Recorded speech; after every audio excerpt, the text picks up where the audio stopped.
오늘 본문은 사무엘상 16장 1절부터 13절입니다. 여호와께서 사무엘에게 이르시되 내가 이미 사울을 버려 이스라엘 왕이 되지 못하게 하였거늘 내가 그를 위하여 언제까지 슬퍼하겠느냐. 너는 풀에 기름을 채워 가지고 가라. 내가 너를 베들레헴 사람 이새에게로 보내리니 이는 내가 그의 아들 중에서 한 왕을 보았느니라 하시는지라. 사무엘이 이르되 내가 어찌 갈 수 있으리이까. 사울이 들으면 나를 죽이리이다 하니 여호와께서 이르시되 너는 암송아지를 끌고 가서 말하기를 내가 여호와께 제사를 드리러 왔다 하고 이새를 제사에 청하라. 내가 내게 행할 일을 가르치리니 내가 내게 알게 하는 자에게 나를 위하여 기름을 부을지니라. 사무엘이 여호와의 말씀대로 행하여 베들레헴에 이르매 성읍 장로들이 떨며 그를 영접하여 이르되 평강을 위하여 오시나이까. 이르되 평강을 위함이니라. 내가 여호와께 제사하러 왔으니 스스로 성결하게 하고 와서 나와 함께 제사하자 하고 이새와 그의 아들들을 성결하게 하고 제사에 청하니라. 그들이 오매 사무엘이 엘리압을 보고 마음에 이르기를 여호와의 기름 부으실 자가 과연 주님 앞에 있도다 하였더니 여호와께서 사무엘에게 이르시되 그의 용모와 키를 보지 말라. 내가 이미 그를 버렸노라. 내가 보는 것은 사람과 같지 아니하니 사람은 외모를 보거니와 나 여호와는 중심을 보느니라 하시더라. 이새가 아비나답을 불러 사무엘 앞을 지나가게 하매 사무엘이 이르되 이도 여호와께서 택하지 아니하셨느니라 하니 이새가 산마로 지나게 하매 사무엘이 이르되 이도 여호와께서 택하지 아니하셨느니라 하니라. 이새가 그의 아들 7을 다 사무엘 앞으로 지나가게 하나 사무엘이 이새에게 이르되 여호와께서 이들을 택하지 아니하셨느니라 하고 또 사무엘이 이새에게 이르되 내 아들들이 다 여기 있느냐. 이새가 이르되 아직 막내가 남았는데 그는 양을 지키나이다. 사무엘이 이새에게 이르되 사람을 보내어 그를 데려오라.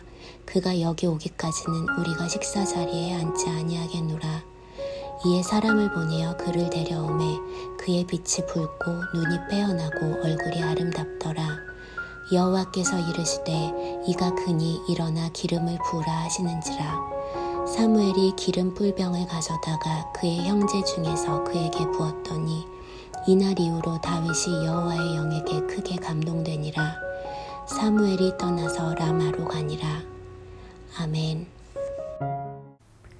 사무엘은 이스라엘 사사로서 하나님의 명령으로 사울에게 기름 부은 제사장이었고 사울에게 왕으로서 어떻게 행해야 하며 어떻게 나라를 다스려야 하는지 끊임없이 가르쳐 주었습니다.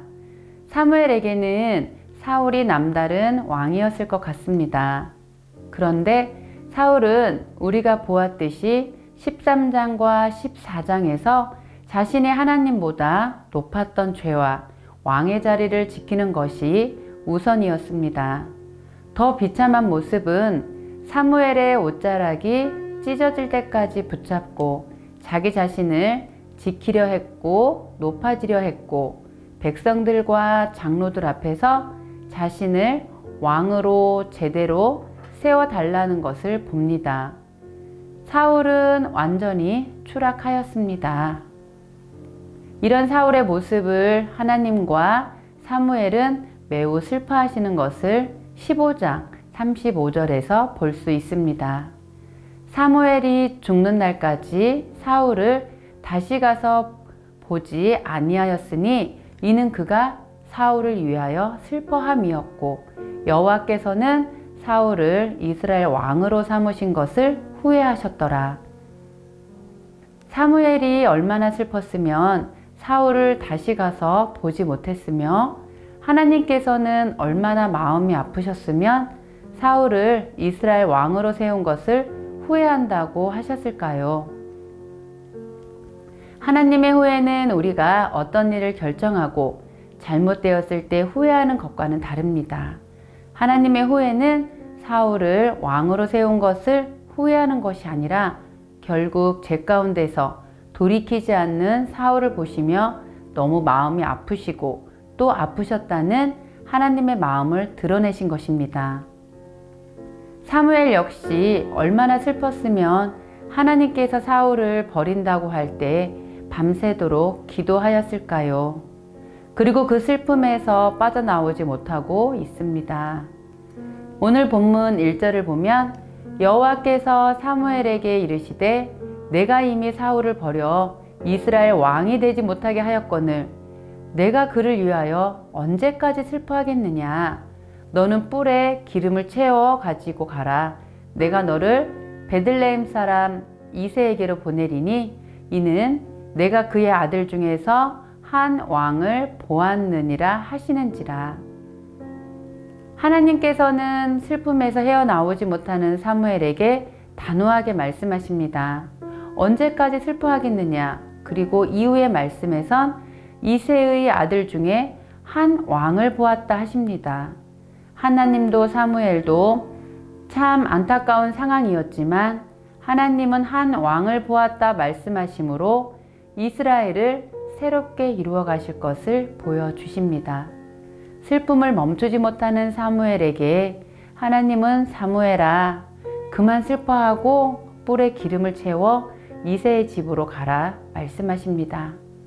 하나님께서는 사울을 왕으로 세운 것을 후회하셨지만 한 왕을 보았다 하시며 앞으로 이스라엘을 다스릴 사울 왕보다는 다른 왕을 세울 계획을 갖고 계십니다. 하나님의 일하심은 슬픔과 후회에만 머무르지 않고 이전보다 더 좋은 것을 주시기 위해 새로운 일들을 계획하시는 분이십니다. 어떤 계획이었을까요? 하나님을 왕으로 섬겨야 했던 이스라엘이 사람 왕을 달라 하였을 때 이스라엘을 이끌어 가실 가장 좋은 분은 하나님이셨습니다. 그러나 이스라엘은 결국 다른 나라처럼 사람 왕을 대신 세워달라 하였지요. 그런데 하나님 대신 세운 왕이 하나님 같지 않고 죄에서 돌이키지 않기에 다시 사울 대신 사울과 같지 않은 왕 다윗을 계획하고 계십니다. 우리는 우리 스스로가 가장 좋은 것이라 여겨 우리 뜻대로 결정하고 잘못된 길로 행할 때가 있습니다. 그것이 최선인지 알지만 결국 하나님 뜻이 아닌 우리의 뜻이었기에 우리는 후회를 하게 됩니다. 그러나 우리가 그것을 후회하고 하나님 앞에 나와 회개하며 돌이키기만 한다면 하나님은 그 상황을 가장 좋은 것으로 또다시 바꾸어 주십니다. 그렇기에 우리 역시도 슬픔이 올 때, 후회할 일이 올 때 마냥 그것을 붙잡을 수는 없는 것입니다. 왜냐하면 우리의 어떠한 모습일지라도 더 좋은 것을 주시기 위해 준비하고 일하시는 하나님이 계시기 때문이죠. 같은 상황에서 사무엘은 슬픔에만 머물러 있었지만 하나님은 후회를 넘어서 새로운 일을 이루어 가시기 위해 계획을 하고 계십니다. 우리가 아무리 슬퍼도 하나님만 할까요? 우리가 아무리 후회스럽다도 하나님 아픔에 비교할 수 있을까요? 그렇기에 우리보다 더 슬프고 아픈 하나님이 우리를 향한 계획을 늘 가지고 일하고 계시기에 우리는 그 하나님을 기대하며 기도하며 하나님을 인정하며 살면 되는 것입니다. 이런 하나님의 계획으로 다윗 왕이 세워지고 다윗 왕을 통하여 예수 그리스도를 통한 구원의 계획이 시작됩니다. 우리가 어찌 하나님의 계획을 알 수 있겠습니까? 이 놀라운 구원의 계획을 하나님은 후회, 즉 아파하신 것이 아닌 놀라운 구원으로 이루어 가십니다. 사랑하는 성도 여러분, 혹시 지금 어떠한 일로 슬퍼하고 계신지요? 아니면 결정한 선택에 대해 후회를 하고 계신지요? 내가 그때 그 결정을 하지 말았어야 했는데 라는 것이 있다면 다시 하나님 앞에 내려놓으시길 기도합니다. 언제까지 슬퍼하겠느냐? 내가 한 왕을 보았느니라. 이 말씀을 기억하시길 소망합니다. 하나님은 우리의 슬픔도 우리의 선택에 대한 후회도 다 인정해 주시는 분이십니다. 그렇기 때문에 우리의 결정보다 더 좋은 것을 준비해 주시고 우리의 슬픔을 기쁨의 삶으로 준비해 주십니다. 사울 대신 더 좋은 다윗 왕을 준비하시고 다윗 왕을 통해 예수님을 준비해 주셔서 우리를 구원해 주신 것처럼 말입니다. 지금 이 시간에도 하나님은 우리에게 어제보다 오늘, 오늘보다 내일 더 좋은 것을 주시기 위해 계획하고 일하고 계심을 믿으며 날마다 하나님을 기대하시며 구원의 기쁨으로 충만하시길 소망합니다. 함께 기도하기 원하는 것은요. 사무엘은 사울을 참 많이 아꼈습니다. 그랬기에 사울의 죄된 모습에 대해 슬퍼하고 있었습니다. 사무엘 안에 사랑이 있기 때문이죠. 그런데 사무엘처럼 하나님도 사울을 향한 아픈 마음이 있었습니다. 그러나 하나님은 아픔으로만 머무르는 것이 아닌 새로운 일을 이루어 가시는 놀라운 계획을 가지고 계셨습니다. 이런 하나님을 우리가 어떤 말로 표현할 수 있을까요? 함께 기도하기는 하나님, 오직 하나님의 놀라운 계획을 기대하고 소망함으로 우리를 새롭게 이끌어 가실 하나님을 기대하게 하옵소서. 지금도 여전히 우리에게 가장 좋은 것을 주시기 위해 일하고 계시는 하나님을 신뢰하며 나를 위한 하루가 아닌 하나님을 위한 하루를 살게 하여 주시옵소서.